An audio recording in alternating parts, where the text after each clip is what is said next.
ವೇದಿಕೆ ಮೇಲಿರುವ ಪೂಜ್ಯ ಯತಿದ್ವಯರಿಗೆ, ಸಭಾಸದನರಿಗೆ ಹಾಗೂ ಮುಂಭಾಗದಲ್ಲಿ ಕುಳಿತಿರುವ ಶರಣು ಶರಣೆಯರಿಗೆ ಪೂಜಾರಪ್ಪನ ಶರಣು ಸಮರ್ಪಣೆ. ನಮ್ಮ ರವಿಕುಮಾರ್ ಭಾಳ ಚೆನ್ನಾಗಿ ಒಂದು ಧ್ವನಿ ಜೋಡಿಸಿದರು. ಇಷ್ಟೊಂದು ಜನ ಯಾಕೆ ಸೇರಿದ್ದಾರೆ ಅಂತ ಹೇಳಿದರೆ, ಸ್ವಾಮೀಜಿಯವರು ಕೆರೆ ತುಂಬಿಸಿದ್ದಾರೆ, ಕೆರೆ ತುಂಬಿಸಿದ್ದಾರೆ, ಕೆರೆ ತುಂಬಿಸಿದ್ದಾರೆ ಅಂತ. ಅದಕ್ಕೆ ರವಿಕುಮಾರ್ಗೆ ಹೇಳ್ತಿದ್ದೀನಿ, ಓ ಸ್ವಾಮೀಜಿ ಕೆರೆ ತುಂಬಿಸಿದ್ದಾರೆ, ಆಸಾಮಿಗಳು ಕೆರೆ ನುಂಗಿದ್ದಾರೆ ಅಂತಿದೆಯಲ್ಲ, ಲೆಕ್ಕವೇ ಇಲ್ಲ. ನುಂಗಿರೋ ಲೆಕ್ಕಕ್ಕೆ ಲೆಕ್ಕ ಹಾಕಿದ್ರೆ ತುಂಬಿಸಿರೋ ಕೆರೆ ಸಿಕ್ಕಿರೋದು ಒಂದು ಸ್ವಾಮೀಜಿಯಿಂದ. ನಮ್ಮಲ್ಲಿ ಕುಣಿಯೋಣ ಬಾರ ಕುಣಿಯೋಣ ಬಾರ ಅಂತ ಕರೀತಾ ಇದ್ದಂತಹ ಕಾಲ ಹೊರಟೋಯ್ತು. ಆದರೆ ಇವಾಗ ನುಂಗೋಣ ಬಾರ ನುಂಗೋಣ ಬಾರ ನುಂಗೋಣ ಬಾರ ಅನ್ನೋದು ಆರಂಭ ಆಗಿದೆ. ರವಿಕುಮಾರ್ ಮಾಮನ ಮಾತನ್ನು ಹೋಲಿಸ್ಕೊಂಡು ನಾನಂದೆ ಕೆರೆ ತುಂಬಿಸೋದು ಅಂತ ಹೇಳಿದರೆ, ಈಗ ಕೆರೆ ಹೂಳು ಕ್ಷಾಮ ಪರಿಹಾರದ ಪರಿಸ್ಥಿತಿಗಾಗಿ ದನಕರುಗಳಿಗೆ ತೊಂದರೆಯಾಗತ್ತೆ ಎಂದು ಹೂಳೆತ್ತಿಸಲಾಯಿತು ಅಂತಿದೆ. ಆಮೇಲೆ ನಮ್ಮ ರಾಜಕಾರಣದಲ್ಲಿ ಮಳೆ ಬಾರದಲ್ಲೇ ಇದ್ದಿದ್ದರಿಂದ ಮತ್ತೆ ಹೂಳು ತುಂಬಿಸುವುದಕ್ಕೆ ಕೋಟಿಗಟ್ಟಲೆ ನೀರು ನುಂಗಿಸಲಾಯಿತು ಅನ್ನುವಂತಹ ಒಂದು ಕಾರ್ಯಕ್ರಮತೆಯಲ್ಲಿ ಸಾಗ್ತಾ ಇದ್ದೇವೆಂದು. ಆ ದೃಷ್ಟಿಯಲ್ಲಿ ಇವತ್ತು ನನಗೆ ಭಾಳ ಮನಸ್ಸಿಗೆ ಖುಷಿಯಾಗೋದು ಅಂದರೆ ಶಿಕ್ಷಣ, ಕಲೆ, ಸಂಸ್ಕೃತಿ ಅಂತ. ನಮ್ಮ ಧನಂಜಯ ಮಾತಾಡ್ತಾ ಒಂದು ಹೇಳಿದರು, ಬೆಳಗ್ಗೆ ಎದ್ದರೆ ಈ ಹೆಣ್ಮಕ್ಳು ಕಸ ಅದು ಗುಡಿಸ್ತಾ ಇದ್ರು, ಹಾಲು ಕರಿತಾ ಇದ್ರು ಅಂತ. ಆದರೆ ಅದು ಹಸುಗಳಿಗೂ ಗೊತ್ತಾಗುತ್ತೆ ಹಾಲು ಕರಿಯೋನು ಹೆಂಗಸ ಗಂಡಸ ಅಂತ. ಗುರು ರಾಮಸ್ವಾಮಿ ಹಿಂಗಾರು ಅವ್ರ ಹೆಂಡ್ತಿಗೆ ಅಂದ್ರೆ ಅಂತೇವೆ, ಪೋಣೆ ಎಂಕು ತೆರೆಯೋ ನಾನು ಪಾಲು ಕರಿಕ್ರೆ ಅಂದ್ರೆ, ಹೋಗಿ ಊರಿಗೆ ಹೋಗಿ ಹಾಲು ಕರಿತೀನಿ, ನನಗೂ ಗೊತ್ತಾಗುತ್ತೆ, ನೀನೇನು ನನಗೆ ಅಷ್ಟು ಮಾತಾಡಿಸ್ತೀಯ ಅಂತ. ಅವರಂದ್ರಂತೆ, ಇಲ್ಲ ಇಲ್ಲ ಹೆಣ್ಣುಮಕ್ಕಳ ಸ್ವಭಾವ ಪುರುಷರಿಗಿಲ್ಲ, ನೀವು ಹಾಲು ಕರಿಬೇಕಾದ್ರೂ ಹುಷಾರಾಗಿ ಕರಿಬೇಕು, ಪೋಣೆ ಪೋಣೆ ಹೆಂಗೆಲ್ಲ ತೆರೆಯೋ, ನೀವು ಓದೇ ಹಾಲು ಕರ್ಕೊಣಮ್ಮ, ನೀನೇ ಹಾಲು ಕರಿಬೇಕಾ ಅಂತ ಹೇಳಿ ಹೆಂಡ್ತಿನ ಊರಿಗೆ ಕಳಿಸಿ ಸೀರೆ ಎಲ್ಲ ಉಟ್ಕೊಂಡು ಆ ಹೆಣ್ಣಿನ ಥರ ತಂಬಿಗೆ ನೀರು ಹಿಡ್ಕೊಂಡು ಆ ಕೆಚ್ಚಲಿಗೆ ಹಿಂಗೆ ನೀರು ಹಾಕಿ ತನ್ನ ಹೆಂಡತಿ ಮಾತಾಡ್ತಿದ್ದಾಗ ಮಾತಾಡ್ತಾ ಹಾಲು ಕರೆದ್ರು ತಂಬಿಗೆ ತುಂಬಿಕೊಂಡು ಕೊನೆಗೆ ಒಂದು ಮಾತು ಹೇಳ್ಬಿಟ್ಟ ಆ ಮನುಷ್ಯ, ಅಯ್ಯೋ ಈ ಮುಂಡ್ಯಾದಕ್ಕೆ ಹೆಣ್ಣು ಹಾಲು ಕರಿತಿದೆ ಅನ್ಕೊಂಡ್ಬಿಟ್ಟಿದೆ ಕಣೋ ಅಂತು. ಗಂಡಸ್ಧ್ವನಿ ಅಂತ ಗೊತ್ತಾಗಿ ಲಪ್ ಅಂತ ಒದ್ಬಿಡ್ತು. ಆದ್ದರಿಂದ ಯಾವತ್ತು ಗಂಡಸ ಧ್ವನಿಗೆ ಹಾಲು ಸಿಗೋದಿಲ್ಲ ಸ್ವಾಮಿ, ಹೆಣ್ಣಿನ ಧ್ವನಿಗೆ ಹಾಲು ಸಿಗೋದು. ತಾಯಿ ಅದೇ ಹಾಲು ನೀವು ಕುಡಿದಿದ್ದರಿಂದ, ಸ್ವಾಮೀಜಿಯವರ ಶಿಕ್ಷಣದಿಂದ ನೀವಿವತ್ತು ವಚನ ಸಾಹಿತ್ಯವನ್ನು ನೆನಪು ಮಾಡಿ ಹೇಳಿದ್ದೀರಿ. ನಮ್ಮ ಜನತೆ, ನಮ್ಮ ರವಿ ಮಾಮನು ಮಾತಾಡ್ತಿದ್ರು ಡೌನ್ ಟು ಅರ್ತ್ ಅಂಥೇಳಿ, ನೀವು ಜನಗಳ ಮಾನಸವನ್ನು ಮುಟ್ಟಬೇಕಾದ್ರೆ ತಾಯಿ ಶಿಕ್ಷಣ ಭಾಳ ಅಗತ್ಯ ಅನ್ನುವುದನ್ನು ನಮಗೆ ಸೂಚಿಸಿಕೊಟ್ಟಿದ್ದಾರೆ. ಈ ದೃಷ್ಟಿಯೊಳಗೆ ನನಗೆ ಖುಷಿ ಆಗೋದು ಅಂತ ಹೇಳಿದರೆ, ನೋಡಿ ತರಳಬಾಡು ಅಂತ ಹೇಳ್ತೀವಿ. ಈಗ ಶಿಕ್ಷಣ ಅಂತಕ್ಕಂಥದ್ದಕ್ಕೆ ಭಜನೆ ಮಾಡ್ತಾ ಇದ್ದ ಹುಡುಗ, ಭಜನೆ ಮಾಡ್ತಾ ಇದ್ದ ನನ್ನ ಸೋದರಿ, ಬನ್ನಂಜೆ ಸೋದರಿ, ತನ್ನನ್ನು ತಾನನ ಅಂತ ನಾನು ನೋಡ್ತಿದ್ದೆ. ಡೌನ್ ಟು ಅರ್ತ್ ಅನ್ಬೇಕಾದ್ರೆ ಬಿದ್ದವನು ಮತ್ತೆ ಎದ್ದು ನಿಂತ್ಕೊಳ್ಬೇಕಾದ್ರೆ ಅವನು ಏನು ಮಾಡಬೇಕು ಅಂತ, ಕುಡ್ದವನು ಒಬ್ಬನೇ ಅಂತೆ, ಕುಡ್ದವನು ಬಿದ್ದು ನಿಂತ್ಕೊಂಡು ಎದ್ದು ನಿಂತ್ಕೊಳ್ತಾನಲ್ಲ, ಹಾಗೆ ಆ ರೀತಿಯಾಗಿ ವೈನ್ ಸೆಂಟ್ರಿಂದ ಆಗೋದಿಲ್ಲ, ಡಿವೈನ್ ಸೆಂಟ್ರಿಂದ ಆಗುತ್ತೆ ಅಂದ್ರಲ್ಲ. ತನ್ನನ್ನು ತಾನಂತ ಅವನಿಗೆ ಆ ಶಕ್ತಿ ಬರಬೇಕು ಅಂತ ಹೇಳಿದರೆ, ಮನೆ ಒಳಗೆ ಚಾರಿಟಿ ಬಿಗನ್ಸ್ ಅಟ್ ಹೋಮ್. ನಮ್ಮ ಕುಲಪತಿಗಳು ಮಾತಾಡ್ತಾ ಹೇಳ್ತಾ ಇದ್ರು, ಯಾವ ಭಾಷೆಯನ್ನು ನಾವು ಕಲಿಸಬೇಕಾಗತ್ತೆ ಅಂತ ಹೇಳ್ತಾ ಇದ್ರು. ನಾನು ಹೇಳ್ತೀನಿ ತಮ್ಮ ಹತ್ರ ಪ್ರಾರ್ಥನೆ ಮಾಡ್ಕೊಳ್ತೀನಿ, ಏನವ ಐಕ್ಳೆಲ್ಲ ಎಲ್ಲೋಗಿದ್ದಾವೆ ಅಂದರು. ಮಾಡೋಣ ಸ್ವಾಮಿ, ನಮ್ಮ ಬದುಕು ನಮ್ದಾತು, ಯಾವಾಗರಪ್ಪ ಬಿಳೆ ಹೊಲ ಇದ್ದಾವೆ, ಕರಿಮೆಣಸು ಬಿತ್ಕೊಳ್ರಿ, ಕಲ್ತ್ಕೊಂಡು ಹೋಗ್ರಿ ಅಂದರು. ಏನಾಗಂದ್ರೆ ಹೇಳಿ, ಯಾವ ಇಂಗ್ಲೀಷ್ನಲ್ಲೂ ಹೇಳೋಕ್ಕಾಗಲ್ಲ. ನಮ್ಮ ಬದುಕಾತು, ಬಿಳೆ ಹೊಲ ಇದ್ದಾವೆ, ಹೋಗ್ರಿ ಕರಿಮೆಣಸು ಬಿತ್ಕೊಳ್ಳಿ. ಶಾಲೆಗೆ ನೀವು ಬಿಳೆ ಹಾಳೆ ಪುಸ್ತಕ ಇಟ್ಕೊಂಡು ಕರಿಮೆಣಸು ಅಕ್ಷರ ಕಲ್ತ್ಕೊಳ್ಳಿ, ನಿಮ್ಮ ಬದುಕು ಲಕ್ಷಣವಾಗತ್ತೆ ಅಂತ ಹೇಳಿ ಇವತ್ತಿನ ಹಾಗೆ ತಕ್ಷಣ ಶಿಕ್ಷಣ ಕೊಡದಲೇ ಅವತ್ತು ಕೊಟ್ಟಂತಹ ತಾಯಿಯ ಚಾರಿಟಿ ಬಿಗಿನ್ಸ್ ಅಟ್ ಹೋಮ್ ನಮ್ಮಲ್ಲಾಗಬೇಕು. ನಮ್ಮ ಶಿಕ್ಷಣ ಸಚಿವರು ಹೊರಟೋದ್ರು, ಇಲ್ಲದ್ರೆ ಕೇಳೋಣ ಅಂತಿದ್ದೆ ನಾನು. ಏನಂತ ಅಂತ ಹೇಳಿದರೆ, ಶಿಕ್ಷಣ ಸಚಿವರು ಹೋಗಿ ಒಂದು ಶಾಲೆ ಒಳಗೆ ಭೇಟಿ ಕೊಡಬೇಕು ಅಂದ್ರಂತೆ. ಅಷ್ಟೊತ್ತಿಗೆ ಒಬ್ಬ ವಿದ್ಯಾಧಿಕಾರಿ ಅವ್ರು ಹೇಳಿದ್ರಂತೆ, ಸರ್ ಅಲ್ಲಿ ಹೋಗೋದು ಬೇಡ ಅಂತ. ಯಾಕೆ ಅಂತಂದರೆ ಏಯ್ ನಡಿಯಯ್ಯ ನಾ ಕೇಳ್ತೀನಿ ಅಂದ್ಬಿಟ್ಟು ಆ ಶಿಕ್ಷಣ ಸಚಿವ ಸರಿಯಾಗಿ ಪಾಠ ಮಾಡಲ್ಲ ಅಂದ್ಬಿಟ್ಟು ಆ ಮಾಸ್ಟರ್ನ ಬೈದರೆ ಮಾಸ್ಟೇನು ಉತ್ತರ ಕೊಟ್ಟ ಗೊತ್ತಾ? ಸರಿಯಾಗಿ ಪಾಠ ಮಾಡದ ಮಾಸ್ತರನ್ನು ಕಂಡು ಶಿಕ್ಷಣ ಸಚಿವ ಹೀಗಂದ, ನಿನ್ನ ಮನೆ ಹಾಳಾಗಲಿಂದ. ಒಡನೆ ಮಾಸ್ತರ್ ಅಂದ, ಹಾಳಾದರೆ ಹಾಳಾಗಲಿ ಬಿಡು, ನಾನಿರುವುದು ಬಾಡಿಗೆ ಮನೆಯಿಂದ. ಅವನೇನು ಯೋಚನೆ ಮಾಡೋದಿಲ್ಲ. ಶಿಕ್ಷಣ ಅಂತಕ್ಕಂಥದ್ದು ಬರಬೇಕು ಅಂತ ಹೇಳಿದರೆ ನೋಡಿ, ನಿಮಗೊಂದು ಪುಟಾಣಿ ಕತೆ ಇದೆ. ಭಜನೆ ಮಾಡ್ತಾ ಇದ್ರು. ಧನಂಜಯಗಾಗಿ ಒಂದೊಂದು ಘಟನೆ ಹೇಳಿ ನಾನು ಮಾತಿಗೆ ವಿರಾಮ ಕೊಡ್ತಿದ್ದೀನಿ. ಭಜನೆ ಮಾಡ್ತಾ ಇದ್ರು, ಹುಡುಗನು ಸೇರಿಕೊಂಡ ಭಜನೆ ಮಾಡ್ತಿದ್ದ. ಭಜನೆ ಮಾಡ್ತಾ ಮಾಡ್ತಾ ಮಾಡ್ತಾ ಎಲ್ಲರ ಜೊತೆ ಸೇರಿಕೊಂಡು ಅವನು ಆನಂದವಾಗಿ ಹೇಳ್ತಿದ್ದ. ಮನೇಲೋ ತಂದೆ ತಾಯಿಗಳು ಹೋಗೋದು ಕುಂತ್ಕೊಂಡು ಒಂದು ಭಜನೆ ಮಾಡಿ ಬಾ, ಹೋಗ ಆ ಅಪ್ಪನಿಗೆ ಹಳೆ ಮುಟ್ಸೋ, ಒಂದು ದೀಪ ಕಚ್ಚು, ದೇವ್ರು ಕಣ್ಣು ಬಿಟ್ರೆ ಏನಾರು ಆಗ್ತೀಯಾ ಅಂಥೇಳಿ ತಾಯಿ ಹೇಳಿ ಕಳಿಸೋಳಂತೆ. ಹೋಗ್ತಾಯಿದ್ರು. ಅಲ್ಲಿಗೊಬ್ಬರು ಗುರುಗಳು ಬಂದರು. ಅವ್ರು ನೋಡಿದರು, ಏನು ಭಜನೆ ಮಾಡ್ತಾರೆ ಇವರು ಅಂತ. ಕುಂತ್ಕೊಂಡಿದ್ರೆ ಆ ಭಜನೆ ಮಾಡ್ತಾ ಇರ್ಬೇಕಾದ್ರೆ ಈಗ ನನ್ನ ಸೋದರಿ ಹಾಡಿ ಎಲ್ಲರನ್ನು ಸಂಮೋಹನೆ ಮಾಡಿದ ಹಾಗೆ ಆ ಹುಡುಗನೂ ಕೂಡ ಭಜನೆ ಮಾಡ್ತಾ ಮಾಡ್ತಾ ಮಾಡ್ತಾ ಭಾರಿ ಚೆನ್ನಾಗಿ ಹಾಡ್ದ. ಹಾಡಿದ್ದನ್ನು ಕೇಳಿ ಕೇಳಿ ಕೇಳಿ ಆ ಗುರುಗಳು ನೋಡಿದರು, ಅಲ್ಲ ಇವನ ಭಾಳ ಚೆನ್ನಾಗಿ ಆಡ್ತಾನೆ ಅಂತೇಳಿ ಹತ್ರಕ್ಕೆ ಬಂದು, ಯಾರು ಇವನು ಅಂದ್ರೆ ಅವರಿದ್ದವ್ರು ಹೇಳಿದರು, ಭಾಳ ಚೆನ್ನಾಗಿ ಭಜನೆ ಮಾಡ್ತಾನೆ ಇವನು, ಭಜನೆ ಮಾಡ್ತಾನೆ, ಹಾಡ್ತಾನೆ ಇವನು ಅಂತ. ನಿಮಗೆ ಇವಾಗ ಅದು ಸಿಕ್ಕೋತಿಲ್ಲ. ಮುಂಚೆ ಆದರೆ ಒಂದು ಕರ್ಟ ಚಿಪ್ಪು ಅಂತಿದೆ, ಅದಕ್ಕೆ ಸೇರಿಸಿ ಒಂದು ತಂತಿ ಎಳೆದು ಪೈ ಅಂತ ಕೂಕ್ಕೊಂಡು ಅದಕ್ಕೆ ಹಾಡು ಸೇರಿಸೋರು, ಭಜನೆ ಸೇರಿಸೋರು. ಅದನ್ನು ಹಿಡ್ಕೊಂಡು ಈ ಹುಡುಗ ಭಜನೆ ಮಾಡಿ ಮಾಡಿ ಮಾಡಿ ರಾಗಕ್ಕೆ ಈಗ ತಂದಾನ ತಾನನ ಅಂತ ಹೇಳಿ ನಾವು ಮನಸ್ಸೋತ ಹಾಗೆ ಆ ಹುಡುಗ ಭಜನೆ ಮಾಡಿದ್ದು ನೋಡಿ ಆ ಗುರುಗಳಂದ್ರಂತ ಹತ್ರ ಕರೆದು, ಇಲ್ಲಿ ಬಾ, ಇಲ್ಲಿ ಭಾಳ ಚೆನ್ನಾಗಿ ಆಡ್ತೀಯ ನೀನು, ಆ ತಂಗಿನ ಚಿಪ್ಪಿಂದ ಹಿಡ್ಕೊಂಡು ಮಿಟ್ತೀಯಲ್ಲಪ್ಪ ಅಂದ್ಬಿಟ್ಟು ದೊಡ್ಡವ್ರನ್ನ ಕರೆದು, ನಾಳೆ ನಮ್ಮ ಮಠದಲ್ಲಿ ಒಂದು ಹಳೇದು ಪಿಟೀಲಿದೆ, ಅದು ಕಳಿಸ್ಕೊಡ್ತೀನಿ, ಅದು ತಗೊಂಡು ನೀನು ಕಲ್ತ್ಕ ನೀನು ಅಂತ ಹೇಳಿದ ಕೂಡಲೇ ಇವ್ರ ನಂಬಿಕೆನೇ ಇಲ್ಲ. ಮಾರನೇ ದಿನ ಅಟ್ಟದ ಮೇಲೆ ಇದ್ದಿದ್ದು ಪಿಟೀಲು ಅದು ಮೈ ಕೊಡಕೊಂಡು ಸಂಸ್ಕಾರವಂತರ ಕೈಗೆ ಸಿಕ್ಕಿದ ಹಾಗೆ ಆ ಹುಡುಗನ ಕೈಗೆ ಸಿಕ್ಕೇ ಬಿಡ್ತು.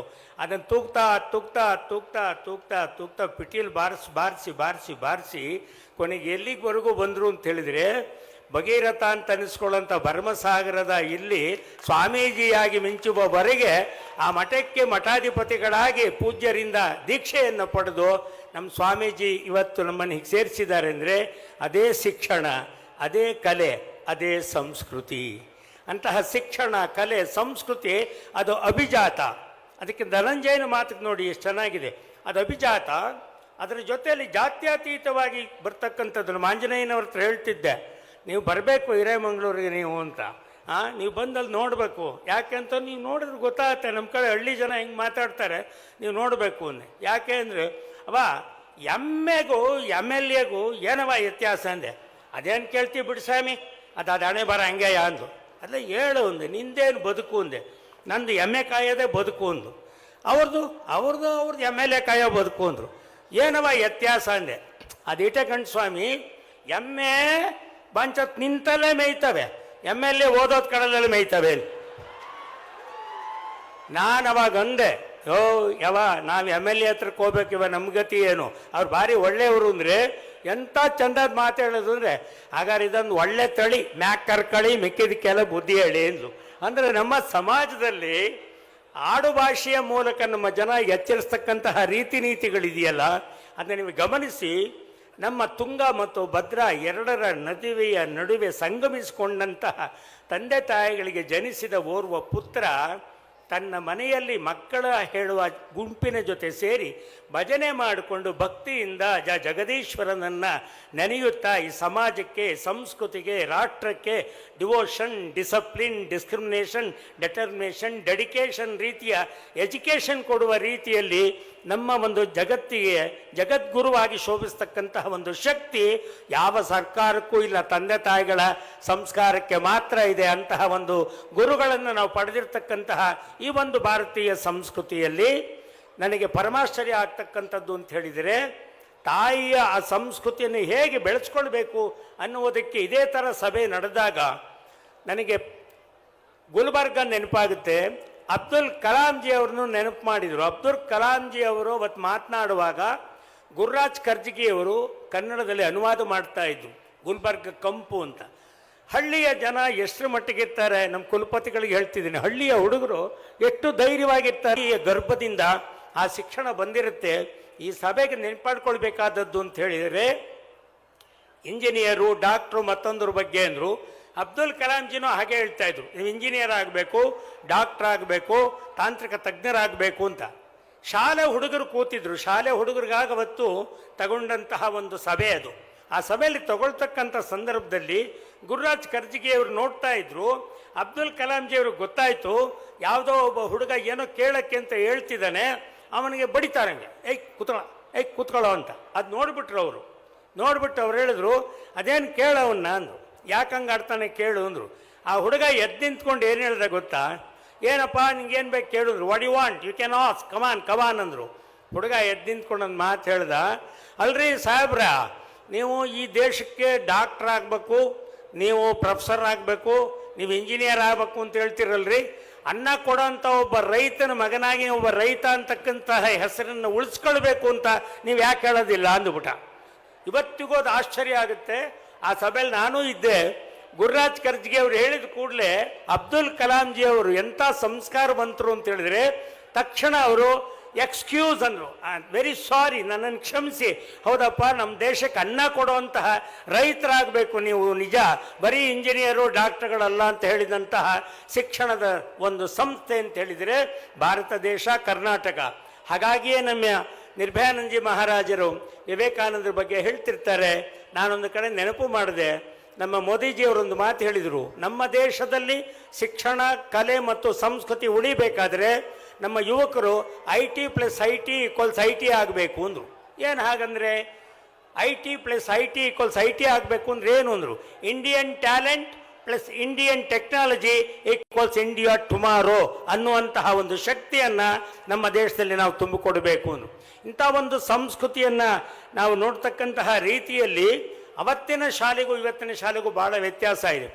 ನಾನು ವಿದ್ಯಾರ್ಥಿಗಳನ್ನು ಯೂನಿಫಾರ್ಮಲ್ಲಿ ಬಂದ್ರಪ್ಪ ಅಂತ ಹೇಳೋಕ್ಕೆ ಸಾಧ್ಯ ಆಗೋಲ್ಲ. ಯಾಕೆ ಹೇಳಿ, ಶಿಕ್ಷಣ ಸಚಿವರು ನೋಡಿಬಿಟ್ರೆ ಏನಂತ ಹೇಳಬೇಕು, ಒಬ್ಬ ಹುಡುಗ ಕೇಳಬಿಟ್ಟ, ಇವರು ಕನ್ನಡನೇ ಸರಿಯಾಗಿ ಬರೋಲ್ಲ ಅಂದ್ಬಿಟ್ಟ.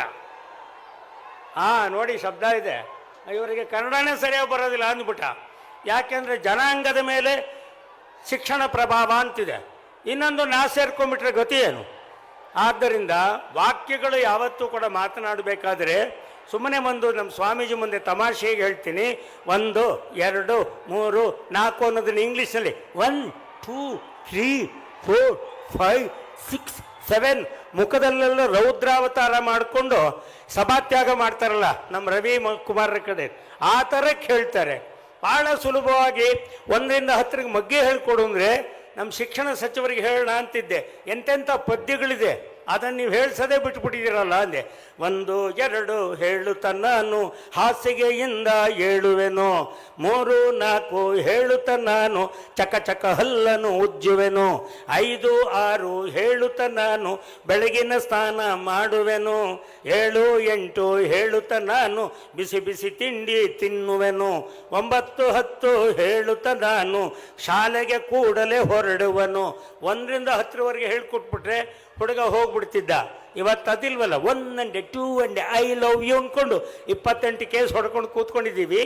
ABC ಮಾಡಿದ್ದೀವಿ, MDPS ಕುಟುಂಬ ಮಾಡಿದ್ದೀವಿ, ಮೆಂಬರ್ ಆಫ್ ದಂಡಮಿಂಡಮ್ ಸೊಸೈಟಿ ಸಲ್ಲಿಸಿದ್ದೇವೆ. ಒಗಟಿಲ್ಲ, ಗಾದೆ ಇಲ್ಲ, ಒಂದು ಪದ್ಯ ಇಲ್ಲ, ಕವನ ಇಲ್ಲ, ಒಂದು ಸಂಸ್ಕೃತಿಯ ಗ್ರಹಗಳ ಮೂಲಕ ಅಕ್ಷರಗಳನ್ನು ಜೋಡಿಸ್ತಕ್ಕಂತಹ ವಿಧಿವಿಧಾನಗಳು ಕೂಡ ನಮಗದು ಗೊತ್ತಾಗ್ತಾ ಇಲ್ಲ. ಮಕ್ಕಳಿಗೆ ನಾವು ಭಾವನೆಯಿಂದ ದೂರ ಮಾಡಿರುವುದರಿಂದ ಭಾಷೆ ತೊಡಕಾಗಿದೆ ಅಂತಕ್ಕಂಥದ್ದು ಕುಲಪತಿಗಳು ಮುಂದೆ ನನ್ನ ಮಾತು. ಭಾವನೆಗೆ ತಕ್ಕ ಭಾಷೆ ಬರಬೇಕು. ಈಗ ತಮ್ಮ ಮುಂದೆ ಹೇಳ್ತೀನಿ ನೋಡಿ, ದೇವರ ಪ್ರಾರ್ಥನೆಗೆ ನಮ್ಮ ಹಳ್ಳಿ ಜನ ದೇವರ ಹೆಸರು ಹೇಳ್ತಾನೆ ಇರಲಿಲ್ಲ, ತರಕಾರಿ ಒಳಗೆ ಹೇಳ್ಬಿಡೋರು. ನೀವೇನೇ ಅನುವಾದ ಮಾಡಿದ್ರು ಮೂಲ ಅದೇನೆ, ಹೇ ಪುರುಷೋತ್ತಮ ನರನ ಮರೆಯ ನರೋತ್ತಮ, ಹಾಗೆ ಶುರು ಮಾಡ್ಕೊಂಡು ಹಿಂಗೆ ಮಾಡೋರು ಅಂದರೆ, ನನ್ನ ಹೆಸರ ನೀನೇ ಕಾಯಿ, ನೀನು ಅವರೇ ಕಾಯಿ, ನೀನು ಅವರ ಕಾಯಿ, ಬಡದಾದಿ ಕೇಶವ ಒತ್ತಿ ಒತ್ತಿ ಕಾಯಿ, ನೀ ಮತ್ತೆ ಮತ್ತೆ ಕಾಯಿ, ಬಾಳೆ ಇದನ್ನೇ ಕಾಯಿ, ಎನ್ ಬಾಳೆಕಾಯಿ, ಎನ್ನ ಬದುಕು ಇದನ್ನೇ ಕಾಯಿ, ಎನ್ನ ಬದುಕೆ ಕಾಯಿ, ಬರೀ ತರಕಾರಿನೇ ಹೇಳ್ಕೊಂಡು ಅದರ ಮೂಲಕ ಪ್ರಕೃತಿಯ ಉಪಾಸನೆ ಮಾಡ್ತಿದ್ರು. ಇವತ್ತಿನ PhD ಅಂತ ಒಂದು ಬಂದಿದೆಯಲ್ಲ, ಅದರೊಳಗೆ ಅಂಗಡಿ ಹತ್ರಕ್ಕೆ ಹೋಗಿ ಒಬ್ಬ ಯಜಮಾನ ಹೇಳ್ದ, ಏಯ್ ತರಕಾರಿ ಕೊಡೋ, ಈಕೆ ನನ್ನ ಮನೆಯವಳು ಅಂತ. ಅವನಂದ ಆಯಿತು ಸ್ವಾಮಿ ಕೊಡೋಣ ಅಂದ. ಏಯ್ ಅವಳಿಗೆ ಚೆನ್ನಾಗಿ ಗೊತ್ತಿದೆ, ಎಲ್ಲನ ಹಳೆ ಹುಡುಗ ತರಕಾರಿ ಹಾಕಿ ಅವಳು ನೆನ್ನೆ ತಾನೇ PhD ಮಾಡ್ಕೊಂಡಿದ್ದಾಳೆ ಅಂದರು. ಓ ಕಣ್ ಸ್ವಾಮಿ ಗೊತ್ತಾಯಿತು ಅಂದ. ಏನು ಎಲ್ಲದಕ್ಕೂ ಗೊತ್ತಾಯಿತು ಅಂತೀಯಲ್ಲ ಅಂದರೆ, ಇಲ್ಲ ಕಣ್ ಸ್ವಾಮಿ ಅವ್ರು PhD ಮಾಡ್ಕೊಂಡಿದ್ದಾರೆ ಅಂತೆಲ್ಲ ಗೊತ್ತಾಯಿತು ಅಂದ. ಏನು ಅಂದೆ, ಟೊಮೆಟೊ ಮೇಲೆ ಅವ್ರು ಕುಂಬಳಕಾಯಿ ಹಾಕಿಸ್ಕೊಂಡ್ರಲ್ಲ ಆಗಲೇ ಅವ್ರು PhD ಮಾಡ್ಕೊಂಡಿದ್ದಾರೆ ಅಂತ ಗೊತ್ತಾಯಿತು ಅಂದೆ. ಅಂದರೆ ಶಿಕ್ಷಣ ಕ್ಷೇತ್ರದ ಅನುಭವಕ್ಕೂ ನೀವು ಶಿಕ್ಷಣ ಕ್ಷೇತ್ರದ ತೆಗೆದುಕೊಳ್ಳುವ ಪ್ರಶಸ್ತಿ ಪತ್ರದ ಒಂದು ಉದಾತ್ತತೆಗೂ ಬಲು ವ್ಯತ್ಯಾಸ ಇದೆ ಅಂತಕ್ಕಂಥದ್ದು ನಮ್ಮ ಗ್ರಾಮಾಂತರ ಪ್ರದೇಶಗಳಿಂದ ಮಾಡ್ತಕ್ಕಂತಹ ಹೇಳಿಕೊಟ್ಟಂತಹ ವಿದ್ಯೆಗಳ ಮೂಲಕ ಈ ನಾಡುನುಡಿಯ ಸಂಸ್ಕೃತಿಗೆ ಒಗ್ತಾ ಇರತಕ್ಕಂಥದ್ದನ್ನು ನಾವು ನೆನೆಸಿಸಿದರೆ ಆಗ ರಾಜಕಾರಣದಲ್ಲಿ ನಾವು ದಿನಕರ್ ದೇಸಾಯಿಯವ್ರನ್ನ ನೆನಪಿಸ್ಕೊಳ್ಬೇಕಾಗುತ್ತೆ. 18 ಶಾಲಾ ಕಾಲೇಜುಗಳ ಕಟ್ಟಿ ಮಕ್ಕಳಿಗೆ ಬಡಿಸಿದೇನು ಜೀವನದ ರೊಟ್ಟಿ, ಆದರೂ ತೃಪ್ತಿ ಇಲ್ಲವೋ ಕರುಣಾ ಸಿಂಧು, ನಾ ಮಾಡಿದ ಕೆಲಸ ಬರೀ ಮಾತ್ರ ಬಿಂದು. ಅಂದರೆ ನಾ ಮಾಡಿದ ಕೆಲಸ ಬರೀ ಮಾತ್ರ ಬಿಂದು, ನಾನಿನ್ನೂ ಮಾಡಬೇಕಾಗಿತ್ತು. ಆದ್ದರಿಂದ ಪ್ರಾಥಮಿಕ ಶಾಲೆಗೆ ಅವರು ಒತ್ತು ಕೊಟ್ಟು ಹೇಳ್ತಾರೆ, ಪ್ರಾಥಮಿಕ ಶಾಲಾ ಶಿಕ್ಷಕರೇ ಬೇಡುವೆನು ನಮಿಸಿ, ಮಕ್ಕಳಿಗೆ ಮೊದಲು ಮಾನವತೆ ಕಲಿಸಿ, ಮಾಧ್ಯಮದ ಶಿಕ್ಷಣಕ್ಕೆ ನಂತರವ ಕಳಿಸಿ, ಕಾಲೇಜು ಶಿಕ್ಷಕರ ಹಲ್ಲುಗಳ ಉಳಿಸಿಯಿಂದ. ಯಾಕೆ ಅಂದರೆ ಪ್ರತಿ ವರ್ಷವೂ ಶಾಲಾ ಕಾಲೇಜಿನ ಹುಡುಗ ಹುಡುಗಿಯರನ್ನೆಲ್ಲ ಅಧ್ಯಯನ ಪ್ರವಾಸಕ್ಕೆಂದು ಗೋವಾ ತೀರಕ್ಕೆ ಕರೆದೊಯ್ಯುತ್ತಾರೆ. ಏಕೆ ಸಾರ್ ಅಂದರೆ ಹುಡುಗ ಹೇಳ್ದ ತೀರದ ಆಸೆಯಿಂದ, ಗೋವಾಕ್ಕೆ ತೀರದ ಆಸೆಯಿಂದ. ಹಾಗಾದ್ರೆ ಶಾಲಾ ಮಕ್ಕಳನ್ನೆಲ್ಲ ಎಲ್ಲಿ ಕರ್ಕೊಂಡು ಹೋಗ್ತಾರೆ ಅಂದರು. ಶಾಲಾ ಬಾಲಕಗಳನ್ನೆಲ್ಲ ಬಾಲಕಿಯರ ಶಾಲಾ ಮಕ್ಕಳುಗಳನ್ನೆಲ್ಲ ಎಷ್ಟು ಮಟ್ಟಿಗೆ ಯೋಜನೆ ಮಾಡಿದ್ದಾರೆ ನೋಡಿ. ಎಲ್ಲಿ ಕರ್ಕೊಂಡು ಹೋಗ್ಬೇಕು, ಯಾವ ಜಾಗಕ್ಕೆ ಕರ್ಕೊಂಡು ಹೋಗ್ಬೇಕು ಅಂತಕ್ಕಂಥದ್ದು ಕೂಡ ಅವರ ಒಂದು ಮುಂದಾಲೋಚನೆ ಇಲ್ಲ. ಅಂದರೆ ಬೇಲೂರಿನಲ್ಲಿರುವುದು ಶಿಲಾ ಬಾಲಕಿಯರು, ನೋಡಲಿಕ್ಕೆ ಬರುವುದೆಲ್ಲ ಬರೀ ಶಾಲಾ ಬಾಲಕರು, ಅದು ಪ್ರಯೋಜನ ಆಗೋದಿಲ್ಲ. ಆ ದೃಷ್ಟಿಯಿಂದ ಮಕ್ಕಳ ತಲೆಯೊಳಗೆ ಏನುಂಟ ಕಂದ, ಮುಂಜಾವಿನ ಹೂವಿನೊಳಗಿನ ಮಕರಂದ, ಹಿರಿಯರ ತಲೆಯೊಳಗೆ ಏನುಂಟು ಹೇಳು, ತುಂಬಿಕೊಂಡಿದೆಯಂತೆ ತರತರದ ಚೇಳು ಅಂದರು. ತಂದೆ ತಾಯಿಗಳಲ್ಲೂ ಕೂಡ ಆ ಶಿಕ್ಷಣದ ಒಂದು ಸಂಸ್ಕೃತಿ ಉಳಿಯಬೇಕು ಅಂತ ಹೇಳಿದರೆ ಅಂತರಂಗ ಬಹಿರಂಗ ಎರಡೂ ಶುದ್ಧಿಯಾಗಿರಬೇಕು. ನಮ್ಮ ಧನಂಜಯ ನೋಡ್ತಾ ಇದ್ದೆ, ಕನ್ನಡ ಯಾಕೆ ಹೀಗೆ ಮಾತಾಡ್ತಾರೆ ಅಂತ. ಆದರೆ ಅಚ್ಚುಕಟ್ಟಾಗಿ ವಚನಗಳನ್ನೆಲ್ಲ ನೆನಪಿಟ್ಟುಕೊಂಡು ಅದನ್ನು ಸಂದರ್ಭೋಚಿತವಾಗಿ ಉಪಯೋಗಿಸಿದ್ರಲ್ಲ, ಅದು ತಾಯಿಯ ಎದೆ ಹಾಲಿನ ಶಿಕ್ಷಣ ಅನ್ನುವುದನ್ನು ನಾವು ಮರೆಯುವ ಹಾಗಿಲ್ಲ. ಯಾರು ಎದೆ ತಾಯಿ ಹಾಲನ್ನು ಕುಡಿದು ಬೆಳೆದಿರ್ತೀವಿ ಅವರುಗಳು ಯಾವತ್ತೂ ಕೂಡ ಯಾವುದೇ ಸಂಸ್ಕೃತಿಯನ್ನು ಮರೆಯೋದಕ್ಕೆ ಸಾಧ್ಯ ಆಗೋದಿಲ್ಲ ಅಂತ. ನಮ್ಮ ಒಂದು ಜೀವನದಲ್ಲಿ ಇವೆಲ್ಲವನ್ನು ನಾವು ಅನುಭವಿಸ್ತಕ್ಕಂತಹ ರೀತಿಗೆ ನಾವು ಬರಬೇಕು ಅಂತ ಹೇಳಿದರೆ, ಒಂದು ಶಾಲೆ ಒಳಗೆ ಇವತ್ತಿನ ಶಾಲೆಗೂ ನೀವು ನೋಡಿ, ಅನೇಕ ಶಾಲೆಗಳೆಲ್ಲ ಕೂಡ ಜಾತಿಯ ಹೆಸರಿನಲ್ಲೇ ವಿಜೃಂಭಿಸುತ್ತವೆ. ಜಾತ್ಯತೀತ ಶಾಲೆಗಳು ಎಲ್ಲಿದೆ ಅಂತ ನೀವು ಹುಡುಕಿದ್ರೆ ರವಿ ಮಾಮ ನಾವು ಮಾತಾಡ್ಕೊಳ್ತೀವಿ, ಅಳಿದುಳಿದ ಎಲ್ಲೋ ಇಂತಹ ಒಂದೆರಡು ಕಡೆಗೆ ಮಾತ್ರ ನಮಗೆ ಲಭ್ಯವಾಗುತ್ತೆ. ದೇಶ ಸಮಾಜ ಸಂಸ್ಕೃತಿ ಅನ್ನೋದು ಬರಬೇಕು. ಇಡೀ ಜಾತಿಯೆಲ್ಲ ಒಂದೇ ಅನ್ನೋದಕ್ಕೆ ಇಂಗ್ಲೀಷ್ನಲ್ಲಿ ನಮ್ಮ ಕುಲಪತಿಗಳನ್ನು ಹೇಳೋಣ ಅಂತಂದ್ರೆ ಏನು ವಾಕ್ಯ ಕೊಡ್ಬೋದು ನಾವು? ಏನು ಕೊಡೋಕ್ಕಾಗತ್ತೆ? We are all one, my caste come to broadcast ಅನ್ನೋದಕ್ಕೆ ಒಂದು ಲಗತ್ತಾದಂತಹ ವಿಶ್ವಸಂಸ್ಥೆಗೆ ಹೆಸರು ಕೊಡೋಕ್ಕೆ ಏನು ಕೊಡ್ಬೋದು ಅಂದರೆ, ಕನ್ನಡದಲ್ಲಿ ಒಬ್ಬ ಕೊಟ್ಟ, ಅವನ ಹೆಸರೇ ಗೊತ್ತಿಲ್ಲ, ಆಕಳ ಬಣ್ಣ ಹಲವಾದರೂ ಹಾಲಿನ ಬಣ್ಣ ಒಂದೇ ಅಂದ. ಅದು ನಮ್ಮ ಬದುಕಿನ ಸಂಸ್ಕೃತಿ. ನಿಯತ್ತಾಗಿ ನಡ್ಕೊಳ್ಬೇಕು ಅನ್ನೋದಕ್ಕೆ ದಿಸ್ ಫಾರ್ಮುಲಾಸ್ ಅಂತೀವಿ. ಏನಿಲ್ಲ, ಕನ್ನಡ ಒಗಟು ಸಾಕು. ಅಂಗೈಯಗಲ ಗದ್ದೆ, 500 ಜಗಳ, ಇಬ್ಬರೇ ಕುಂತು ನೋಡ್ತವ್ರೆ, ನನ್ನ ಮಕ್ಕಳಿಬ್ರು ಹೊಂಟವ್ರೆ, 10 ಮ್ಯಾಕೆ 7 ಜನ ಹೊಡೆದಾಡ್ತಾರೆ ಬಡ್ದಾಡ್ತಾರೆ, ಒಬ್ಬನ ಮಗ ನುಂಗಿ ತೆಪ್ಪಗಾದ, ಹಂಗಿದ್ರೆ ನನ್ನ ಮಗನೇ ಎಲ್ಲಿಗೆ ಹೋಗ್ಬೇಕಾದ್ರೂ ಹೋಗು ಬದುಕಂತೀಯ ನೀನು ಅಂದರು. ನಾಲಿಗೆ ಒಂದು ನಿಯತ್ತಿಟ್ಟಿಕೊ ಅಂತ ಹೇಳೋದಕ್ಕೆ ಕೊಟ್ಟಿರ್ತಕ್ಕಂಥ ಕನ್ನಡದಲ್ಲಿ ಶಿಕ್ಷಣ ಅನ್ನುವಂತಹ ಒಂದು ಶಾಲೆಯ ಮೂಲಕ ಕಲೆ ಅನ್ನುವುದನ್ನು ತಿಳಿಸಿ ಸಂಸ್ಕೃತಿ ಅನ್ನುವುದನ್ನು ಅದರಲ್ಲಿ ರೂಢಿಸಿದ್ದಾರೆ. ಅಂಗೈಯಗಲ ಗದ್ದೆ ತಟ್ಟೆ, ಮುತ್ತಿನ ರಾಶಿ, 500 ಜಗಳ, ಇಬ್ಬರೇ ಕುಂತು ನೋಡ್ತವ್ರೆ ಕಣ್ಣು, 500 ಜಗಳದಲ್ಲಿ 5 ಬೆರಳುಗಳು, 5 ಜಗಳ, 10 ಜನ ಹಿಡ್ಕೊಂಡವ್ರೆ ಕಾಲು, 10 ಜನ ಹಿಡ್ಕೊಂಡು 10 ಬೆರಳಿಗೆ ಸೇರಿಸಿ ಇನ್ನು 10 ಬೆರಳು ಹಿಡ್ಕೊಂಡು 10 10 10 ಮ್ಯಾಕಾಗಿ 2 ಜನ ಹೊಡೆದಾಡ್ತಾರೆ ಬಡ್ದಾಡ್ತಾರೆ. 32 ಹಲ್ಲು. ಒಬ್ಬನ ಮಗ ಹೊಡ್ಕೊಂಡೋದ, ಅವನಂಗಿದ್ರೆ ಆಗ್ತೇವೆ ಅಂದರು. ನಾಲ್ಗೆ ಒಂದು ನಿಯತ್ತಾಗಿ ಇಟ್ಕೊಂಡ್ರೆ ನನ್ನ ಮಗನೇ ನೀನು ಎಲ್ಲಿ ಬೇಕಾದರೂ ಬದುಕ್ತೀಯ ಅಂತಕ್ಕಂಥ ಒಂದು ನೀತಿ ನಮ್ಮ ಗ್ರಾಮಾಂತರ ಪ್ರದೇಶದ ಶಾಲೆಯಿಂದ ಶಿಕ್ಷಣ ಮೂಲಕ ಬರುತ್ತೆ. ಒಂದು ಸತಿ ಜಂಡಾ ಉಂಚಾರ ಹೇ ಹಮಾರ ಒಂದು ಧ್ವಜಾರೋಹಣ ಮಾಡ್ತಾ ಇದ್ದ ಶಾಲೆ ಒಳಗೆ ನಾನು ನೋಡ್ತಾ ಇದ್ದೆ. ಒಬ್ಬ ಹುಡುಗನಿಗೆ ಚಡ್ಡಿ ಹಾಕಿ ನಿಲ್ಲಿಸ್ಬಿಟ್ಟಿದ್ದಾರೆ. ಅವನಿಗೆ ಹೇಳಿದರೆ ಪೂರ್ತಿ ಹಾಡು ಮುಗಿಯೋವರೆಗೂ ಸಲ್ಯೂಟ್ ಹಿಂಗೆ ಅಂದ್ಕೊಂಡೇ ಇರಬೇಕು, ಕೈ ಬಿಡೋಕ್ಕಾದು ಒಂದು. ಅವನು ಹೊಳೆದಿದ್ದಿಷ್ಟೇ, ಹಿಂಗೆ ನಿಂತ್ಕೊಂಡಿದ್ದಾನೆ. ಜಂಡಾ ಉಂಚ ರಗೆ ಗಮಾರ ಅಂದ. ಅಷ್ಟೊತ್ತಿಗೆ ನಿನ್ನ ಕಡೆ ತೊಡೆ ಹತ್ರ ಕೈ ಕೆರ್ತಾ ಬಂದ್ಬಿಡ್ತು. ಆ ಕೆರೆಬೇಕಾದ್ರೆ ಏನು ಮಾಡ್ತಾನೆ, ಸಲ್ಯೂಟ್ ಬಿಡಂಗಿಲ್ಲ, ಕೆರ್ತಾ ನಿಲ್ಲಂಗಿಲ್ಲ. ಈ ಕೈ ಹಿಂಗಿಟ್ಟ ತೆರಿಗೆ ಜಂಡಾ ಉಂಚ ರಗೆ ಗಮಾರ. ಮೈ ಕೆರ್ತಾ ಬಂದ್ರೂ ಕೂಡ ಭಾರತ ದೇಶದ ಆ ಧ್ವಜಕ್ಕೆ ಸಲ್ಯೂಟ್ ಹೊಡೆಯೋದು ಬಿಡಲೇ ಇಲ್ಲ. ನಮ್ಮವರಿಗೆ ಧ್ವಜ ಹಾರಿಸೋದೇ ಗೊತ್ತಿಲ್ಲ, ಉಲ್ಟಾ ಪುಲ್ಟಾ ಹಾರಿಸಿದ ಮೇಲೆ ಅದಕ್ಕೊಂದು ಶಿಕ್ಷಣತೆ ಅಂತ ಮಾಡ್ತಾರೆ. ಇದನ್ನು ಯಾಕೆ ಹೇಳಕ್ಕೆ ಬಂದೆ ಅಂದರೆ, ಮಧ್ಯಾಹ್ನ ನಾವು ನಮ್ಮ ಸಿರಿಗೆರೆಯ ಇವತ್ತಿನ ಕಾರ್ಯಕ್ರಮಕ್ಕೆ ಅಂತ ಬಂದಾಗ ಪ್ರಸಾದ ವಿನಿಯೋಗ ನಮ್ಮ ಸಿರಿಗೆರೆ ನಾಗರಾಜ್ ಏರ್ಪಾಟ್ ಮಾಡಿ ಬಂದ ಸಂದರ್ಭದಲ್ಲಿ ನಮ್ಮ ಸಂತೋಷ್ ಜೊತೆ ನಮ್ಮ ಪುಟ್ಟಮ್ಮನ ಜೊತೆ ಊಟಕ್ಕೆ ಕೂತ್ಕೊಂಡ್ವಿ ಪ್ರಸಾದಕ್ಕೆ. ಅಲ್ಲಿ 3-4 ಹುಡುಗರಿದ್ರು. ಆ ವಿಭೂತಿ ಎಲ್ಲ ಹಚ್ಚಿ ಕುಂಕುಮ ಇಟ್ಕೊಂಡಿದ್ರಲ್ಲ, ಒಬ್ಬ ಹುಡುಗನ ಕರೆದೆ, ನಿನ್ನ ಹೆಸರೇನೋ ಪುಟ್ಟಯ್ಯ ಅಂದೆ. ಕಿರಣ್ ಕಿರಣ್ ಅಂದ. ಅವನು ಹೇಳಿದ್ದೆ ಚಂದ, ಕಿರಣ್ ಕಿರಣ್ ಅಂದ. ಏ ಕಿರಣ್, ತುಂಬ ಚೆನ್ನಾಗಿದ್ದೀಯ ಕಣೋ ನೀನು, ಇಲ್ಲಿಂದ ಬಾರೋ, ನಮ್ಮೂರಿಗೆ ಕರ್ಕೊಂಡು ಹೋಗ್ತೀನಿ, ನಮ್ಮೂರು ಚೆನ್ನಾಗಿದೆ ಅಂದೆ. ಅವನು ತಕ್ಷಣ ಏನು ಹೇಳ್ದ ಅಂದರೆ, ಅದೇ ಶಿಕ್ಷಣ, ಅದೇ ಕಲೆ, ಅದೇ ಸಂಸ್ಕೃತಿ, ನಾವು ಬರೋಲ್ಲ ಅಂದ. ಬಾರೋ, ತುಂಬ ಚೆನ್ನಾಗಿ ನೋಡ್ಕೊಳ್ತೀನಿ. ನಾನು ಬರೋಲ್ಲ, ಯಾಕೆ, ನಮ್ಮ ಗುರುಗಳ ಸೇವೆ ಮಾಡ್ಕೊಂಡಿಲ್ಲೇ ಇರಬೇಕು ಅಂದ. ಇದು ನಮ್ಮ ದೇಶದ, ನಮ್ಮ ಸಂಸ್ಕೃತಿಯಲ್ಲಿ, ನಮ್ಮ ಮಠಗಳ ಮೂಲಕ ನಮಗೆ ದೊರೆಯತಕ್ಕಂತಹ ಒಂದು ಸಂಸ್ಕೃತಿ. ಇಂಥ ಒಂದು ಸಂಸ್ಕೃತಿಗಳನ್ನು ಉಳಿಸ್ಕೊಳ್ಳುವ ರೀತಿಯಲ್ಲಿ ಒಂದು ಅಂಶ ನೀವು ಗಮನಿಸಿ. ನನ್ನ ಸೋದರಿ ಹಾಡಿದ್ದಕ್ಕಾಗಿ ಹೇಳ್ತಿದ್ದೀನಿ, ಮತ್ತು ಧನಂಜಯನೂ ಹೇಳಿದ, ಅದು ಕಲೆ. ಶಿವಪ್ಪ ಕಾಯೋ ತಂದೆ, 3 ಲೋಕದ ಸ್ವಾಮಿ ದೇವ, ಹಸಿವೆಯನ್ನು ತಾಳಲಾರೆ ಕಾಪಾಡಯ್ಯ, ಶಿವನೇ ಕಾಪಾಡಯ್ಯ, ಹರನೇ ಕಾಪಾಡಯ್ಯ. ಈ ಹಾಡು ನೋಡಿ, ಸಿನಿಮಾದಲ್ಲಿ ಇದನ್ನು ಬರೆಸಬೇಕು ಅಂತ ಹೇಳಿ ಮದ್ರಾಸ್ನಿಂದ ಒಬ್ಬ ಹೆಸರಾಂತವಾಸಿಯ ಸಿನಿಮಾ ಸಂಗೀತ ಸಂಯೋಜಕನನ್ನು ಬೆಂಗಳೂರಿಗೆ ಕರ್ಕೊಂಡು ಬಂದು ಅವನನ್ನು ಎಲ್ಲಿ ವುಡ್ಲ್ಯಾಂಡ್ಸ್ ಹೋಟೆಲ್ ಅಂತಿದೆ ಅಲ್ಲಿ ಇರಿಸಿ ಅವನಿಗೆ ಕಡ್ತಾ ಕುಡ್ತಾ ಬಡಿತಾ ತುಡಿತಾ ಏನೇನು ಬೇಕೋ ಎಲ್ಲ ಕೊಟ್ಟು 3 ದಿನ ಆದಮೇಲೆ ಅವನಿಗೆ ಹೇಳಿದರು, ಈಗ ಒಬ್ಬ ಪ್ರಾರ್ಥನೆ ಮಾಡ್ತಾನೆ ಶಿವನ ಹತ್ರ, ಬಡವರ ಹೆಸರು ಹೇಳ್ಕೊಂಡು ಬರ್ತಾನೆ, ಅವನು ಬಡವ, ಅವನು ಶಿವ ಪ್ರತ್ಯಕ್ಷ ಆಗಿ ಅವನಿಗೆ ಅದು ಶಿವ ಒಲಿಬೇಕು, ಆ ಥರದ್ದೊಂದು ಹಾಡು ಬರೀರಿ ಅಂತ. 3 ದಿನ ತಿಂದು ತೇಗದ, ಕುಡಿದು ಕುಪ್ಪಳಿಸ್ದ. 4ನೇ ದಿನ ಬಂದರೆ ಮೂಡೇ ಬರ್ತಾ ಇಲ್ಲ sir, I want to change atmosphere ಅಂದ. ಅವನ್ನ ಕಾರಲ್ಲಿ ಕೂರಿಸ್ಕೊಂಡೊಬ್ರು ಏನು ಮಾಡಿದ್ರು, ಇವನು 3 ದಿನ ಸಾಕಿದ್ದಾಯಿತು, ಭಾಳ ದುಬಾರಿ ಅಂತ ಹೇಳಿ ಕನಕಪುರ ರಸ್ತೆ ಹತ್ರಕ್ಕೆ ಕರ್ಕೊಂಡು ಬಂದರು.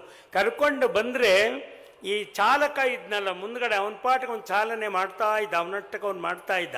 ಇವನು ಹಿಂದ್ಗಡೆ ಇದ್ಕೊಂಡು ಈ ನಿರ್ದೇಶಕ ನಿರ್ಮಾಪಕ ಮಾತಾಡ್ತಾ ಇದ್ರು. 3 ದಿನ ಆಗೋಯ್ತು ಸರ್, 60,000 ರೂಪಾಯಿ ಖರ್ಚಾಗಿದೆ, ಒಂದು ಸಾಲು ಬರಲಿಲ್ಲ, ನಾಡಿದ್ದು ಶೂಟಿಂಗ್ ಇದೆ ಅಂದರೆ, single thought is better than 10 years studies ಐಸೆ, ನಾನೇನು ಮಾಡೋಣ, ಬರ್ತಾ ಇಲ್ಲ ಅಂತ ಹಾಗೇ ಕೂತಿದ್ದ. ಅಲ್ಲೊಂದು ಮೇಕೆದಾಟು ಅಂತ ಬರುತ್ತೆ ಆನೇಕಲ್ ಹತ್ರ, ಅಲ್ಲಿಂದ ಅಷ್ಟು ದೂರಕ್ಕೆ ಬರ್ತಾ ಇರಬೇಕಾದ್ರೆ ಒಬ್ಬರು ಸೈಕಲ್ ಹೊಡ್ಕೊಂಡು ಬಂದರು. ಬರ್ತಾ ಇದ್ದಂಗೆ ಈ ಮಾತು ಕೇಳಿಸ್ಕೊಂಡಂತ ಒಬ್ಬ ಮುಂದ್ಗಡೆ ಇದ್ದ ಚಾಲಕ 1 ನಿಮಿಷ ನಿಲ್ಲಿಸ್ಬಿಟ್ಟು, ಸರ್ 1 ನಿಮಿಷ ಅಂದ. ಅವನೇನೋ ಹೊರಗಡೆ ದೇಹ ಬಾಧೆ ತೀರಿಸ್ಕೊಳಕ್ಕೆ ಹೊರಟಿದ್ದಾನೆ ಅಂದರೆ ಸೀದಾ ಮಾಸ್ಟ್ರ್ ಹತ್ರಕ್ಕೆ ಹೋದ. ಮಾಸ್ಟ್ರೇ ನಮಸ್ಕಾರ ಅಂದ.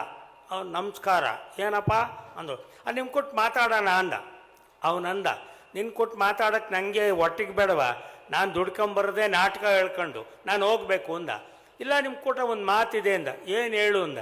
ಈಗ ಒಂದು ಸಿನಿಮಾ ತೆಗಿಬೇಕು ಅಂತಿದ್ದಾರೆ ಅಂತ ಹೇಳಿದ್ರೆ ಆಗ್ತಿತ್ತು, ಅವ್ನು ಹೇಳಲೇ ಇಲ್ಲ.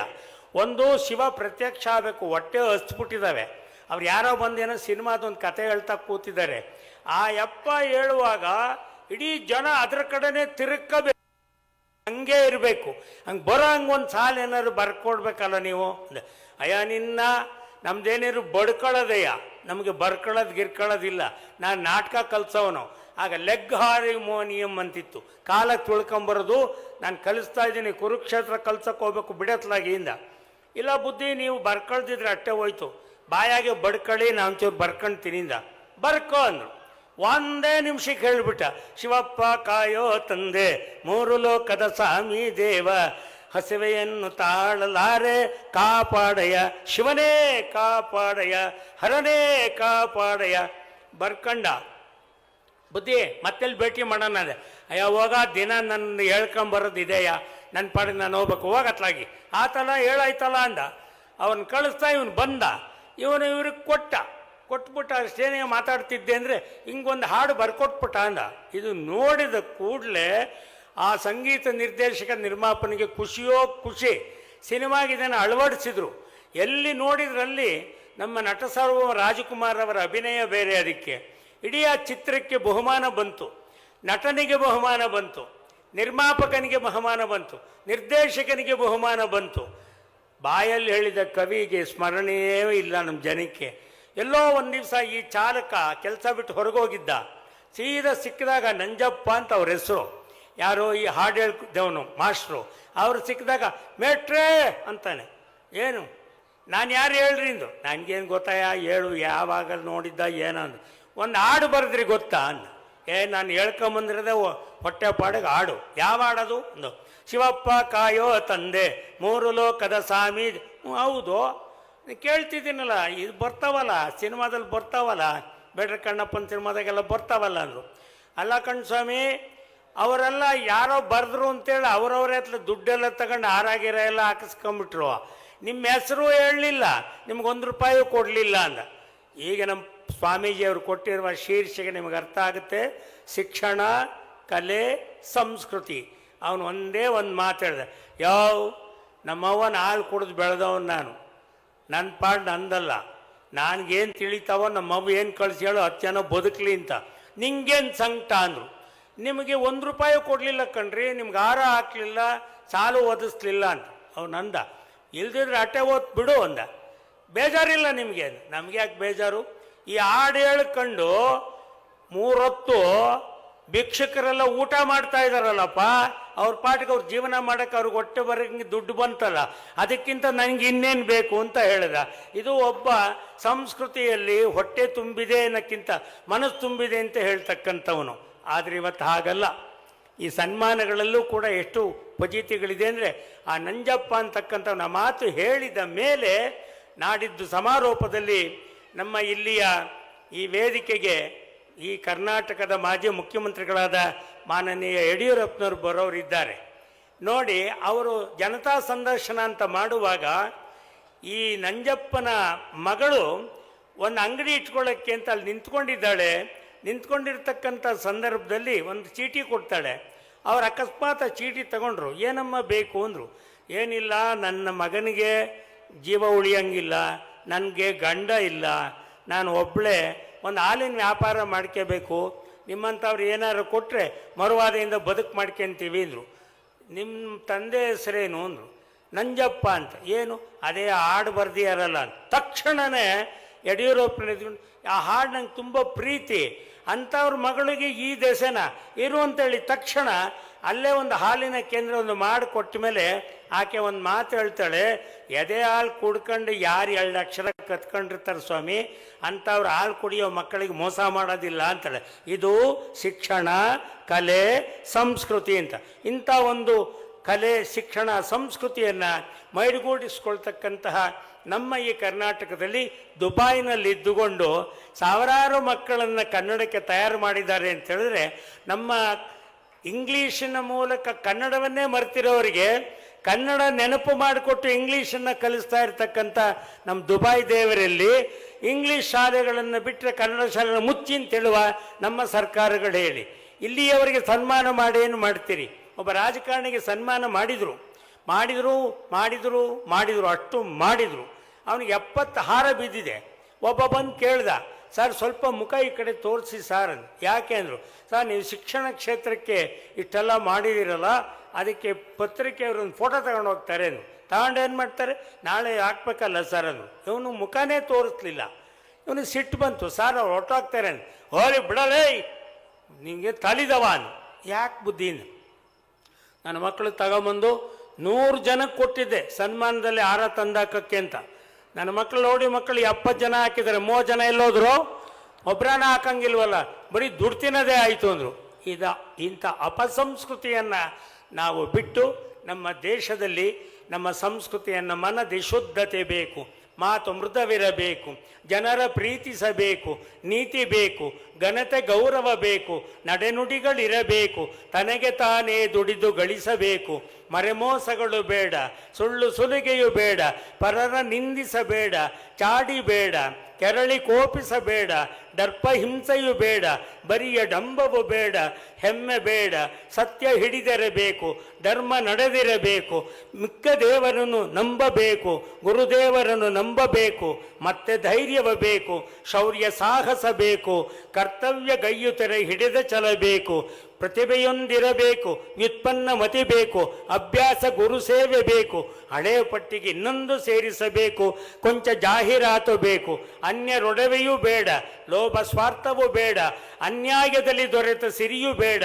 ತನ್ನ ಬಣ್ಣಿಸಬೇಡ, ಪಾಪ ಕಡಿಗಿಡಬೇಡ, ಚೆನ್ನಾಗಿ ಯೋಚಿಸಿ ದುಡುಕಬೇಡ ಅಂತ ಕೈಯಾರರು ಬರೆದುಕೊಟ್ಟ ಸಂದರ್ಭದಲ್ಲಿ ಇಂಥ ಸಮ್ಮಿಲನದಲ್ಲಿ ನಮ್ಮ ಸ್ವಾಮೀಜಿಯವರು ಒಂದು ಕರ್ಟಾಚಿಪ್ ಹಿಡ್ಕೊಂಡು ಇದರ ಮೇಲೆ ಧ್ವನಿ ಹಾರಿಸ್ತಾ ಇದ್ದವರು ಪಿಟೀಲ್ ಹಿಡಿದು ನಮಗೆ music M morality, U university, S spirituality, I individuality, ಕ್ರಿಯೇಟಿವಿಟಿಯನ್ನು ಕಲಿಸಿಕೊಡುವುದರ ಮೂಲಕ ನಮ್ಮೆಲ್ಲರನ್ನ ಸುಸಂಸ್ಕೃತರನ್ನಾಗಿ ಮಾಡಿ ಭರಮಸಾಗರದಲ್ಲಿ ಪರಮಸಾಗರನನ್ನು ನೆನಪಿಸಿಕೊಳ್ಳುವುದರ ಮೂಲಕ ಅಲ್ಲಿಯ ಕುಂಭಮೇಳದಲ್ಲಿ ಮಿಂದವರಿಗೆ ಹೇಗೆ ಗಂಗಾ ಸ್ನಾನದ ಫಲವೋ ಇಲ್ಲಿ ತರಳುಬಾಳು ಈ ಒಂದು ಚಪ್ಪರದಲ್ಲಿ ಮಿಂದೇಳುವವರಿಗೆ ಅಂತ ಜ್ಞಾನದ ಸಂಚಯನ ಮೂಲಕ ಜ್ಞಾನ ಪ್ರಸಾದವನ್ನು ಅನುಗ್ರಹಿಸ್ತಾ ಇರತಕ್ಕಂಥ ಈ ಪೂಜ್ಯರ ಮುಂದೆ ನಮ್ಮ ಭಾರತೀಯ ಸಂಸ್ಕೃತಿಯ ಶಿಕ್ಷಣ, ಇಲ್ಲಿಯ ಕಲೆ, ಇಲ್ಲಿಯ ಸಂಸ್ಕೃತಿಯನ್ನು ಉಳಿಸಿಕೊಳ್ಳೋಣ. ಯಾವಾಗ ನಾವು ಉಳಿಸ್ಕೊಳ್ತೀವೋ ಆಗ ಕೂತ ಜಾಗದಲ್ಲಿ ತನ್ನನ್ನತಾ ನನ್ನ ಅಂಥೇಳಿ ಏನು ನಮ್ಮ ಸೋದರಿ ಹಾಡಿ ನಮ್ಮೆಲ್ಲ ರೋಮಾಂಚನ ಪಡಿಸಿ ನಮ್ಮ ಬೇಂದ್ರೆಯವರ ಕವಿತೆಯನ್ನು ನೆನಪು ಮಾಡಿದರು. ಹಾಗೆ ನಮ್ಮ ಸ್ವಾಮೀಜಿಯವರ ಆ ಒಂದು ಶ್ರದ್ಧಾವಂತವಾಗಿರ್ತಕ್ಕಂಥ ಮಣಿಯದಿಹ ಮನವೊಂದು, ಸಾಧಿಸುವ ಹಠವೊಂದು, ನಿಜದ ನೇರಕ್ಕೆ ನಡುವ ನಿಶ್ಚಲತೆ ಒಂದು, ಸತ್ಯಕ್ಕೆ ಮರುಕಕ್ಕೆ ಚಿರತೆರೆದ ಎದೆಯೊಂದು, ಅನ್ಯಾಯಕ್ಕೆಂದೆಂದು ಭಾಗದ ಎಚ್ಚರವೊಂದು ಸಾಕು, ಧೀಶಕ್ತಿಯಂ ಬದುಕು ಅನ್ನುವ ನಮ್ಮ ಸ್ವಾಮೀಜಿಯವರ ಆದೇಶವನ್ನು ನಾವೆಲ್ಲ ಎದೆಪೂರ ತುಂಬಿಕೊಂಡು ಈ ನಾಡು ನುಡಿಯ ಸಂಸ್ಕೃತಿಗೆ ನಮ್ಮ ಒಂದು ಕಾಣಿಕೆಯನ್ನು ಪ್ರಾಮಾಣಿಕವಾಗಿ ಸಲ್ಲಿಸುವುದರ ಕಡೆಗೆ ನಾವು ಮನಸ್ಸು ಮಾಡೋಣ ಅಂತ ಹೇಳಿ ಈ ಶಿಕ್ಷಣ ಕ್ಷೇತ್ರದ ಮೂಲಕ ಇವತ್ತಿನ ನಮ್ಮ ಎಚ್ಚರಿಕೆಯ ಪಾಠ, ಯಾವ ಭಾಷೆಯನ್ನಾದರೂ ಕಲಿಯೋಣ. ಕುಲಪತಿಗಳ ಮುಂದೆ ನಾನು ಹೇಳ್ತೀನಿ, ಯಾವ ಭಾಷೆಯನ್ನಾದರೂ ಕಲಿಯೋಣ. ನನಗೆ ನಾನು ತಮಿಳಿನಲ್ಲಿರ್ತಕ್ಕಂಥ ನಮ್ಮ ಪಾಶುರ ಅಂತಕ್ಕಂಥ ಪದ್ಯಗಳನ್ನೆಲ್ಲ ಕನ್ನಡ ಮಾಡ್ತಕ್ಕಂಥವನು. ನಾನು ಮೊನ್ನೆ ದಿವಸ ಕೂಡ ಸ್ವಾಮೀಜಿಯವರ ಒಂದು ಸಂಗೀತ ಇದರಲ್ಲಿ ಹೇಳಿದ್ದೆ, ಏನಂತ, ನೀವು ಯಾವುದಾನ ಭಾಷೆಯನ್ನು ಚೆನ್ನಾಗಿ ಕಲ್ತುಬಿಟ್ರೆ ನಿಮಗೆ ಶೇವ್ ಮಾಡ್ಕೊಳ್ಳೋ ಅಂಥದ್ದು ಕೂಡ ಸಂಸ್ಕೃತದಲ್ಲೇ ಹೇಳ್ಬೋದು. ರೇಜರೇಷ ನಮಸ್ತುಭ್ಯಂ ಪ್ರಸೀದ ಬುಲ್ಡೋಜರ ಪ್ರಾರ್ಥಯಾಮಿ ಬ್ಲೇಡೇಶ ಮುಖಮಾರ್ಜನಂ ಸುಖಂಕುರು ಅಂತೇಳಿ ಯಾವ ಭಾಷೆಲಾದ್ರೇನು ಭಾವನೆ ಮುಂದು ನಮ್ಮಂತಹ ಒಂದು ಭಾವನೆಯ ಮೂಲಕ ಸ್ವಾಮೀಜಿಯವರ ಈ ಸಂಸ್ಕಾರತೆಯಲ್ಲಿ ಮಿಂದೇಳುವ ನಮಗೆ ಇಲ್ಲಿ ಎಲ್ಲರ ಪ್ರಾಜ್ಞರ ಮಾತುಗಳು ದಿನನಿತ್ಯ ನಮಗೆ ಸಂದೇಶವಾಗಿರಲಿ ಅಂತ ಹೇಳಿ ಪೂಜ್ಯರ ಅಡಿದಾವರೆಗಳಲ್ಲಿ ನನ್ನ ಪ್ರಣಾಮಗಳನ್ನು ಸಮರ್ಪಿಸಿ ನನ್ನ ಮಾತಿಗೆ ವಿರಾಮ ಕೊಡ್ತಾ ಇದ್ದೇನೆ. ನಮಸ್ಕಾರ.